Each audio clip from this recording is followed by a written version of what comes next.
Hi, everybody. Welcome to the Hidden Gems podcast. This is the show where we like to dig a little bit deeper into the streaming services that we all are enjoying and give some hidden gems that you can enjoy on the streaming services. This week, we are talking about the Kanopy service.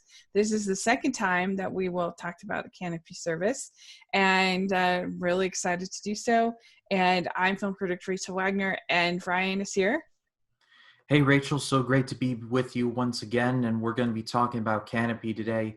I'm very excited for this because, Kanopy slowly, and this may be because I've been watching a lot of older horror movies for a series I'm doing, hashtag cheap plug on my channel, but Kanopy has slowly become, it's a pretty underrated service, but it's slowly become one of my favorites. I don't know about you. Yeah, no, they have some really good stuff, and you'll see that especially in the picks from this for this week for me is a lot of stuff that I saw and enjoyed at Sundance, and so it's really fun to get to be able to watch all those really good films for free, just part of your library.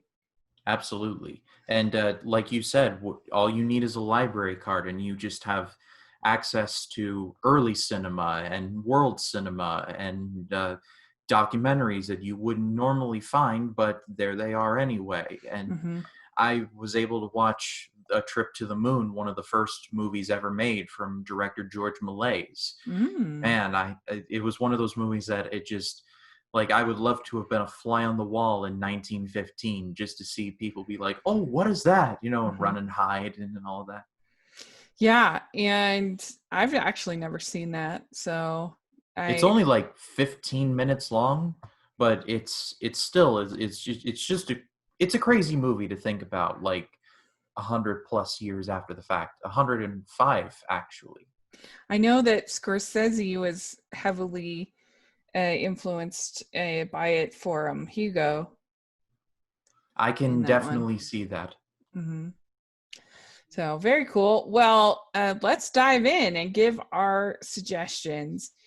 So my first pick is my favorite movie from Sundance in 2018. And it's called Leave No Trace. And this film stars Ben Foster and Thomasin McKenzie, who, if you all saw Jojo Rabbit, you would have seen her in that. And she's a really lovely young actress. And I really enjoyed this movie. It was one of my favorites of 2018. It was my favorite for most of the year, and then ended up, I think, at number 3. And what I think this film does right that most these kind of films in this genre do wrong is that it tells a off the grid story without turning the characters into too much of a without mythologizing the characters, without making them too heroic. And so you get to see just their human side. And Ben Foster, he is living off the grid with his daughter, and he is a very wounded person. And a lot of times these kinds of movies that I hate is they turn somebody who is wounded, and not that that's bad, but turns them into some kind of hero that we should be basing our life off of. I hated The Glass Castle so much. That kind of had that feeling to it. And in this, you have this relationship between this father and daughter, and this is kind of a fly on the wall kind of movie. Like, it doesn't have a ton of plot. You're more following these two people as they go from place to place to place. But I just thought it was beautiful. The ending is so good, and the performances are great. It's beautiful. Portland. Area, Oregon area, foliage, and so it's beautifully filmed. It's really good. Yeah, this is one of those movies around award season 2018 that I was like, okay, I gotta see that, and then it came nowhere near my area Yeah. because, like I've said a couple times on this podcast, I live near a theater that doesn't really get like award worthy movies or Oscar movies. Instead, we get operas and like TCM big screen classics. And while I love seeing the TCM movies, sometimes there'll be like I'll have to wait 6 months to finally see Parasite. And in Yeah. the case of Leave No Trace, it never came anywhere near my area. And that sucked because I love the main actor in this movie, Ben Foster. He's slowly becoming one of my favorites. He was excellent in a small movie starring Chris Pine and Jeff Bridges called Hell or High Water. It's unfortunately not on Kanopy, but it is on Netflix if you all want to check that out. Yeah, that's a And great movie. he's also been a bit player in several other movies that are just he was one of the best parts of Warcraft, which is unfortunately a very bad movie, and as in your to take a term from you, Rachel, one of those headbanger movies where I'm just like, uh. Yeah. He was Yeah. he was the best part of that movie, though. I will give him that. Yeah, so this is directed by Deborah Granick, and she did Winter's Bone, and she just has such a humanity to her characters, and I think she brings that here, where you really feel like she loves her characters. There's a warmth to her characters, and I highly recommend it. I think you'd really enjoy it. So, what is your first pick? So my first pick, you were talking about a fairly recent movie in Leave No Trace. I'm going to be throwing it back to the 1950s, and I'm going to be talking about the original The War of the Worlds from 1953, not the Steven Spielberg movie, the one from 1953, the original one. In terms of special effects, this movie was well ahead of its time.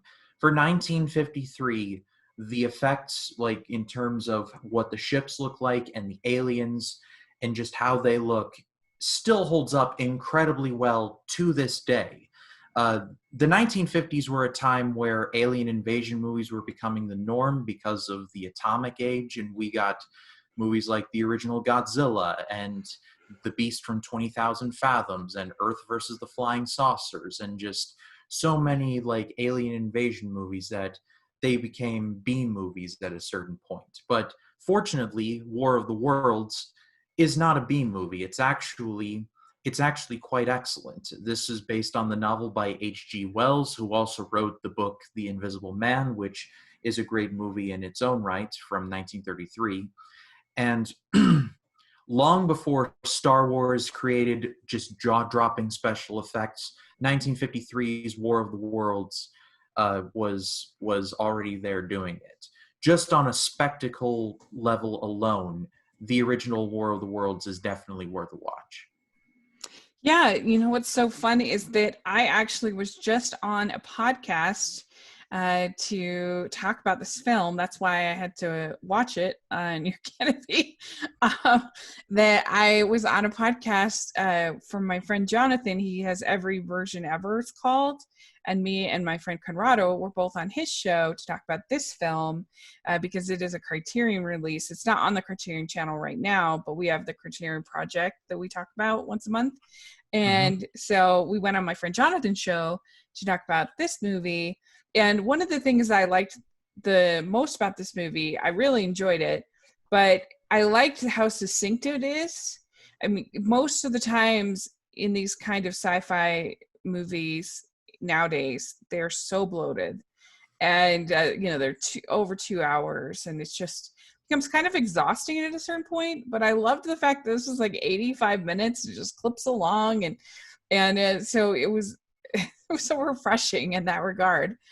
And I thought it had some things to say, but it was also still entertaining. I really thought it was a good film. Yeah, one of the things that I love about old sci-fi and horror movies is that they're not even 90 minutes. Sometimes they're like Yeah. 85 or 80 minutes. Some of the movies I've been watching for my Scary Mania series, hashtag cheap plug again, have been like just over an hour, like an hour 10, hour 15. Yeah. And honestly, I kind of love that. I love how Yeah. it's like get in, establish some stuff you need to know. Monsters enter in, battle the monster for about an hour or so. Closing credits, the end. It's like you get in, you get out. It's Yes. bing bang bong. 3 acts. Like get in, get out, be stealthy, cash the check, and we're all happy campers. And it's a lost art nowadays. Yeah. And some movies need to be long, and I don't have necessarily a problem with long movies. It's when they feel kind of bloated, and it's like, oh, you feel kind of exhausted by the end of some of these films. And so to be able to see this 85-minute really tight sci-fi movie, I thought was very refreshing. Yeah, The Lord of the Rings, The Return of the King absolutely needed to be as long as it was because there was so much story that needed to have closure that Yeah. it justified the runtime. Same thing with Endgame. There was just Yeah. so much that needed to be settled and finalized that it justified it being over, pardon me, over 3 hours. Yeah. And allergy season is still kicking my butt, so that's a lot of fun. I'm Yes. being taken down by the flying saucers known as pollen. But anyway, Yes. Uh, Rachel, on to you. so my next pick is another film that I saw at Sundance in 2018. It was such a good year in 2018 at Sundance for me. And it is called Eighth Grade. And I went to this movie not knowing anything about it, and I ended up loving it. It's by director Bo Burnham, and in the movie, he directs the girl Elsie Fisher, who is an eighth grader. And it's just about her life and her experiences. And it is there are a couple things that I really loved about it. I mean, I think that there are some really emotionally true moments, especially when she has sort of her big confrontation with her dad, and she finally kind of is open with him about her problems and her frustrations, and it's really, really great. And then also just her being a YouTuber is so authentic. The way that she talks on the camera and the way that she is sort of giving out this advice, I think is so true to that kind of vlog. And I thought it was so well done. It's funny, it's sweet, it's emotional. If you've been an eighth grader, then you, I think, will relate to it and understand it. And so, have you got a chance to see this one? I saw this movie in theaters, and it was one of my favorites of 2018. Yeah, Like it's so good. like Rachel, do you know the meme where Leonardo DiCaprio from Once Upon a Time in Hollywood is pointing at it like that Yeah. meme? That like 35 times throughout my viewing of eighth grade, I was pointing at the screen like, yes, I have been through that. Yeah. And of course, I'm not a girl, but I suffer from a lot of the same problems that Elsie Fisher's character did in terms of the social anxiety department. Yeah. A lot of times it would be hard for me to go to birthday parties and just other functions, especially as a musical theater kid, and just talk to people. I'd just be off in the corner, just being like, hey, I'm just the awkward one at the party. So she was very relatable in that. One of my favorite scenes in the movie, though, is when she burns her box of hopes and dreams. Yeah, that's with her That dad. That's what I'm saying. That that isn't that whole scene. I mean, where she's with her dad and she finally tells him. yeah, Yeah, and that's then such a good scene. and then he tells her about how her mom left them, and it's such a heartbreaking scene, but at the same time, it's done so well. And Elsie Mhm. Fisher is going to be a powerhouse. I can just tell for Mhm. like the next 20 or 30 years that like when her retrospective is done for the Cecil B. DeMille Lifetime Achievement Award, Yeah. this is going to be the first scene that they show of her burning her box of hopes and Yeah. dreams. I know. I'm kind of surprised I haven't seen her in anything else since. But yeah, she's very talented and she does such a great job. And so yeah, definitely also one of my favorites, 2018. So Yeah. what's your next pick? Yeah, one more note. She's young. She's got time. Yeah, that's true. So my next pick is is a movie from my man Charlie Chaplin, and this is called Modern Times. This is a particularly famous movie because it was Charlie Chaplin's final turn as his standout character, the Tramp, or the Little Tramp, or Little Man. I've heard all three. And it's essentially about the Little Tramp working in this factory, and while he's working in this factory, he soon meets a woman and falls in love with her. When I talked about The Kid in our first HBO Max episode, definitely go watch that. Send Rachel presents while you're at it. I talked about how Charlie Chaplin's best movies are more story driven, and Modern Times is definitely one of them. There are definitely some funny gags, like when the tramp is stuck in that gimmick machine, and it's like you're having the food, and then the Oh little thing yeah. comes around and wipes your mouth, and it goes around like 5 or 6 times for like the late 1920s, early 30s. It's still just a fascinating like piece of work, and still just truly hilarious. 1936, I had a brain Hmm. fart. uh, like I said, Charlie Chaplin is he's just one of the best silent actors of all time, if not the best. He is the centerpiece of that whole movement, and he makes this movie work. And it's just a really sweet story. I wouldn't say as sweet as something like City Lights, but it's definitely like a close second. And the Yeah. ending of this movie especially gets to me. It's one of the best silent movies ever made, in my opinion. Yeah, it's a really good one. It's really funny, and all the stuff with him in the factory is funny, and I do really like that scene with the automatic the food thing. I don't know what you call it, the gadget is really good, and so yeah, that's a really fun choice. And so my next choice, we are moving up to 2001, and this is Mostly Martha. So this is a German film that is really fun. It's about this chef who ends up having to play mom for her niece. It starts out kind of sad, but she ends up having to become the mom for her niece, and she's kind of a workaholic, and so now all of a sudden she's thrust into this world of having to care for this sort of belligerent young child who's just lost her mother. And there's also this sort of suave Italian chef who is new to her restaurant, and she feels like, what are you honing in on my turf kind of thing. And it's just so charming. And they made a remake of it with Catherine Zeta-Jones and Aaron Eckhart. So they made a Oh, remake of it called No Reservations. That's very similar. It's like beat for beat, basically the exact same plot. But I don't know. There's just something about this one that is like slightly better, I would say. That it's slightly less movie star-ish and more sort of homegrown in feel. And I think maybe that's what makes it a little bit better. But they're very similar. So if you've seen that one with Catherine Zeta-Jones and Aaron Eckhart, then you'll probably like this if you like that. yeah, I've seen No Reservations. I saw it in theaters with my mom actually, and I Mm, really liked it. yeah. And while you were describing the plot to me, Rachel, I was saying to myself, "This sounds like No Reservations." And it turns out it's like it's like a Ring situation where there was Ringu and then there was The Ring, Yeah. and so there was a foreign version and then the American remake.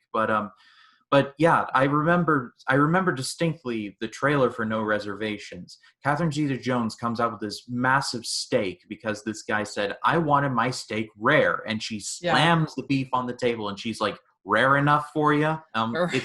It's one of those trailer beats that it's just never left me, Yeah. and so I just always thought it was funny. But Yeah. now that I've seen the American version of this, I need to go check out the German version because Yeah. it sounds fascinating. Yeah, they're very, very, very, very similar. The ending's slightly different. That's about it. But there's a scene where the chef makes the young girl a bowl of pasta because she hasn't been eating, and he makes her this bowl of pasta, and it is probably the yummiest looking food in all of movie. This whole movie, the whole movie, you're just like, looks so delicious. Everything looks gorgeous, but particularly this bowl of pasta, it looks so good. On a So scale of 1 to Studio Ghibli, how delicious does it look?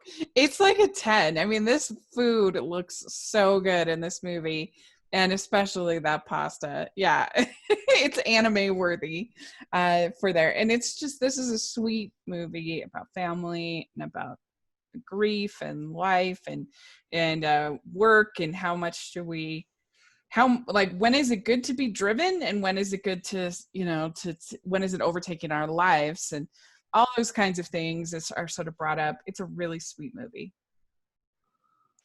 So what's your next pick? So my next pick is the most recent movie on my list. It's from 2017, and it is called Megan Levy. This is based on a true story of a woman named, well, Megan Levy.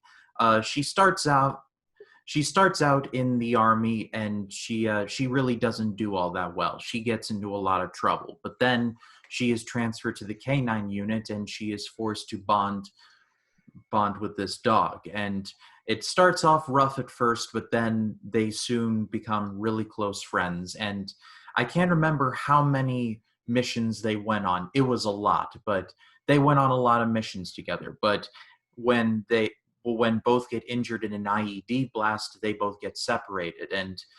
And essentially the first half is all the army stuff, and the second half is Megan Levy trying to go through all the legal red tape to try and get her dog back and bring him home. This was a movie that I saw on a lark with both my mom and my dad. We were like, oh, what's out right now? And we were like, oh, this Megan Levy certainly looks good. And it turned out to be quite great. Kate Mara is the star, who was Zoe Barnes on House of Cards. She's excellent there, and she's excellent in Megan Levy. And she was also in that Fant Four Stick movie, but let's not talk about that. Uh, Tom Felton, aka Draco Malfoy from the Harry Potter movies, is in there, and I was surprised when I first saw him. I'm like, why does that dude look so familiar? And I'm like, oh my god, that's Tom Felton. Like, he looks so old now. And I remember growing up watching and despising that kid, but that's neither here nor there. This is just it definitely follows a formula, but as we've talked about several times on this podcast, Rachel, formula movies are good if they're acted well and the story is compelling, and this movie checks off both of those boxes in spades. I don't know if you've seen this movie or not, but if you haven't, this would definitely be for you. I actually have, and this was on my underrated movies list for that year, the 2017. That not enough people saw it, not enough people watched it, because it was really sweet and had such a. I mean, how can you not want her to be with that dog? And that whole relationship is so sweet. I'm a cat person, but I was like, come on, you got to get that dog back. Like, Yeah, seriously. it brings the feels big time for sure. And so I think it's well acted. I think it's well done. I also really enjoyed it. I would have had that on my short list for sure of picks. So I think it's a great pick, and something patriotic, and you could talk about war without like traumatizing your kids. Like sometimes you want to have those discussions, but you don't want something that'll be too upsetting. And I think it would be a good choice on that level. All right. So my next pick is another one that I saw at Sundance. This is from 2019, and Sundance, and it's called Love Antosha. And this is a documentary about Anton Yelchin, and he used to write these letters to his mother, where he would write "Love Antosha," as his nickname, and he was their only child. And he, of course, died tragically in a freak accident with his car, and it's so sad, especially because he had cystic fibrosis. I think it's the lung problem. I forget what it's called. I think it's cystic fibrosis. Anyway, and so the fact he died in this, he had chronic poor health, and then to die in this freak accident is just so bizarre and frustrating. But anyway, it just goes over his life and all the things that he did in his short life and the accomplishments that he made, the number of movies that he was in, and both mainstream and indie roles. But more, it's about his friendships and particularly his parents, and that it's pretty sad. So anyway, it definitely will make you cry, but it's good. I mean, it's very encouraging to think about all that he accomplished in such a short life and what you could maybe accomplish. Yeah, so I recommend it. Yeah, I'm a big Anton Yelchin fan, but honestly, I had never even heard of this movie. So I'll definitely have to check it out because I loved Anton Yelchin when he was alive. He was Chekhov in J.J. Abrams' Star Trek movies. He was great there. He was awesome in this movie called Green Book, which is, whew, that'll stay with you for days. Or not Green Book, Green Room, Green I was Room. gonna say. Not the Viggo Mortensen Mahershala Ali Right. movie. The Green Room is Yeah. completely different. Yeah. And yeah, I'm honestly surprised that I had never heard of this movie up until you telling me about it. But now that it's on my radar, I'm definitely gonna look into it.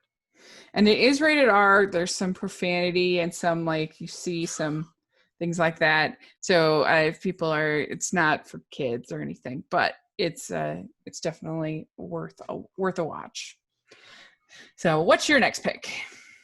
Oh, and one more note before we move on. He was also in another movie I love called Only Lovers Left Alive. And it was directed by Jim Jarmusch, and it's about vampires. It's a really, really good movie if you've never heard of it. And that was my introduction to Anton Yelchin. I was trying to think of the name of the movie, and then I was like, oh yeah, Only Lovers Left Alive. So anyway, Yeah. my penultimate choice is from 1931, a truly great year for horror movies.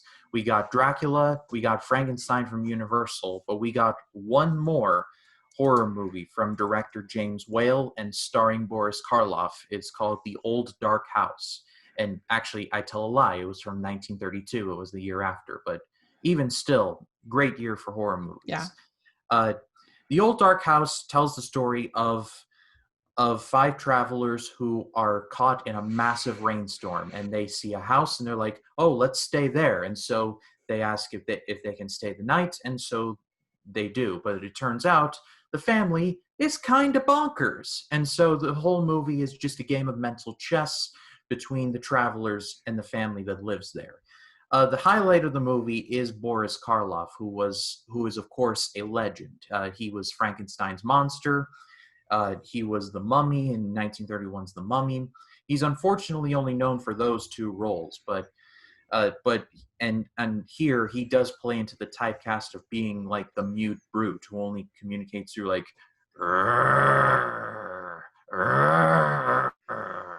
But he is really good in the movie, I promise, and a really articulate speaker, to be honest.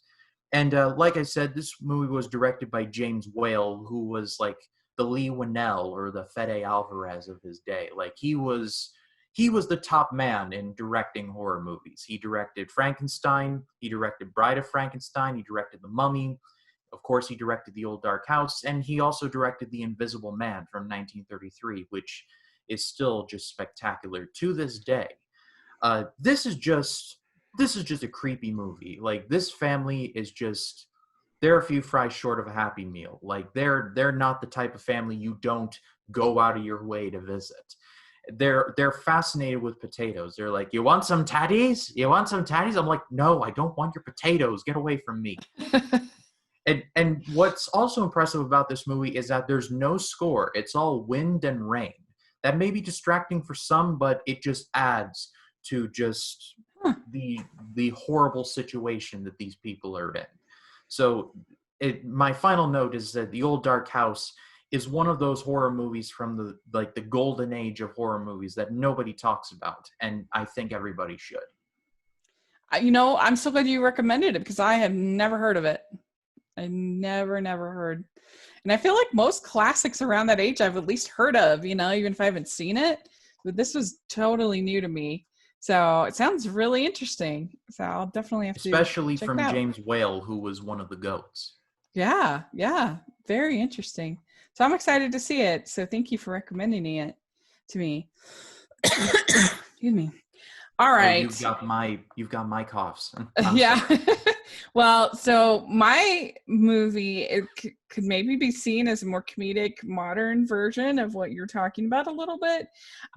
So my last choice is from 2014. It's What We Do in the Shadows.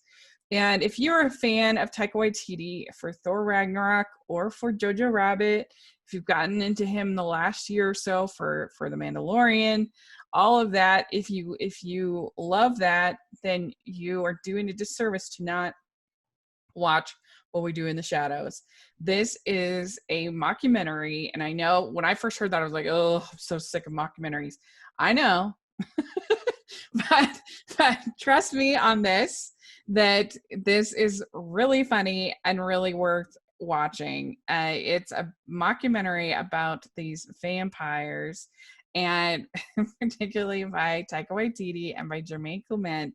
And they have like all different kinds of vampires. Like there's sort of the Nostradamus type with like the white and the teeth and The everything. long And fingernails yeah. and the bat-like ears and the bulbous head. Yeah, and they're all kind of irritated with each other all the time. And they have their friends that they're vampire friends and they're human friends, and they're also their victims. And again, it is rated R, but and there's a lot of blood, but it's so over the top and ridiculous and funny that I highly recommend it. I've heard that the television show that they just had is really good as well. I don't know, I haven't seen it, but this movie is very, very funny. Agreed. I didn't see this in the movie theaters. I saw this at my local community college. They do a film series every Oh, year, really? and the theme for that year was strikingly original. And they had like Blazing Saddles and Under the Skin, which was on my short list for this week. And What We Do in the Shadows was also on there, and I saw it and I laughed my head off. This Yeah. movie was just like, to quote a Blu-ray quote, uproariously funny. And it's funny because Taika Waititi has now become like one of the biggest directors going today. He's killing it in the MCU. He directed the best episodes of The Mandalorian, directed Jojo Rabbit, which was phenomenal. He directed Thor Ragnarok, which is like top tier MCU. I'm running out of positive things to say about the guy. Like Yeah. he's killing it right now. Yeah, and they're I just love the fact that they're all just kind of like, oh, like they're all so irritated with each other, especially the new guy who like the new vampire guy. Like, leave us alone. I just think it's really funny. And so yeah, if Taika Waititi, he is irreverent and funny and cheerful and brave at the same time, and he's just one of the best working today. There's no doubt about it. So what is your last pick? So my last pick is, let me pull it up. Oh, there it is. So my last pick is one of the greatest zombie movies ever made, if not the greatest. It's from 1963, and it is Night of the Living Dead. This was directed by George A. Romero, and this is a movie I'm going to be talking about very soon. Third hashtag cheap plug for me.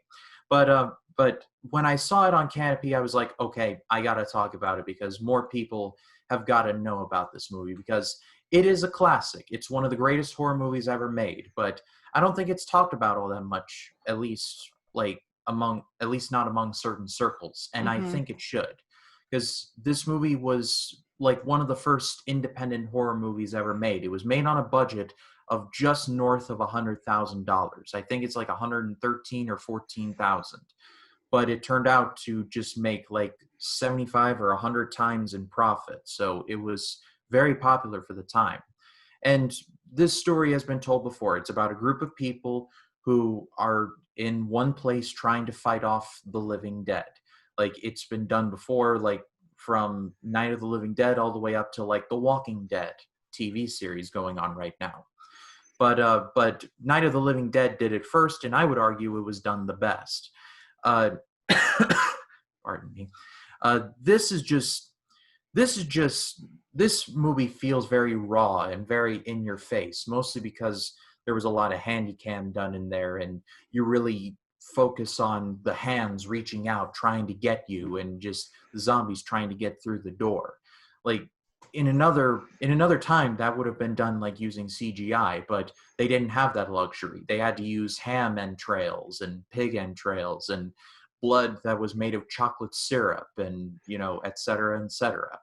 It was made on a shoestring budget, but it was made incredibly effective, and it's held up tremendously well because George A. Romero kind of played off the zombies as like, in a way, it was his take on capitalism and how it targets kind of the lower tiers of society. Again, it's just a theory that critics have always talked about, but it was definitely there because in his other movies, Day of the Dead and Dawn of the Dead, mall shoppers or zombies are portrayed as the mall shoppers because it all takes place in a mall, and they're portrayed as like the zombies and the living dead and all that. But even if you don't look at it through an analytical lens, Night of the Living Dead is still a tremendously effective movie. So I don't know if Yeah. Rachel, if you've seen it or not. I never have, but I've heard of it. It's in black and white, right? Yes. I'll definitely have to check it out. I've been wanting to. Maybe I'll make that a blind spot for next year. So you'll have to remind me. That sounds really interesting. So there you go. We did it. Our recommendations. So let us know if you've seen any of these films that we've talked about, what you think of them, and what have you been watching on Kanopy? Do you have any recommendations for us? We would love to hear your thoughts. And Ryan, where can people find you? They can find me on Facebook, Twitter, Instagram, and Letterboxd at RyanCam20. And then there's, of course, my YouTube channel, Ryan Cam's Movie Reviews. Scary Mania is going to be running wild all throughout October. Everything from like The Cabinet of Dr. Caligari up to the modern stuff. I'm going to be covering 31 horror movies in 31 days. Pray for me. Wow. That will be amazing. And I then, of can't course, wait. the AFI project is still going on. Today is a Tuesday, which means my episode for Bonnie and Clyde just dropped. And on Thursday, I'm going to be releasing my episode for Midnight Cowboy. And then it's stuff like A Streetcar Named Desire and Intolerance and Lord of the Rings and just a lot of good stuff coming. Yeah. So if you haven't subscribed, please do so because it's it's a great time to subscribe to the channel. You're getting in on the ground floor, as they say. Yeah, some really good stuff there. And yeah, make sure you're subscribed to Rachel's Reviews. We have some really fun stuff coming up on my channel as well. We'll be doing Disney Scares Month coming up. This is my 5th year doing Disney Scares for Family Movie Night each Monday. And so we're going to be revisiting Watcher in the Watcher in the Woods with Lee from Drum Dums. And I'm really excited to do that and a lot of other fun stuff going on. And then at Hallmarkies Podcast, we are going to be starting our Christmas coverage the first week of October, believe it or not. So that's when previews start, and we're really pumped. We're ready. and it's going to be an incredible season. So make sure you're subscribed over there as well. So, and we have our merch store, which is really great. It has some fun merch. And then we also have our Patreon group. So check that out as well. And thanks so much. And we'll talk to you all later. Bye, everyone. Bye.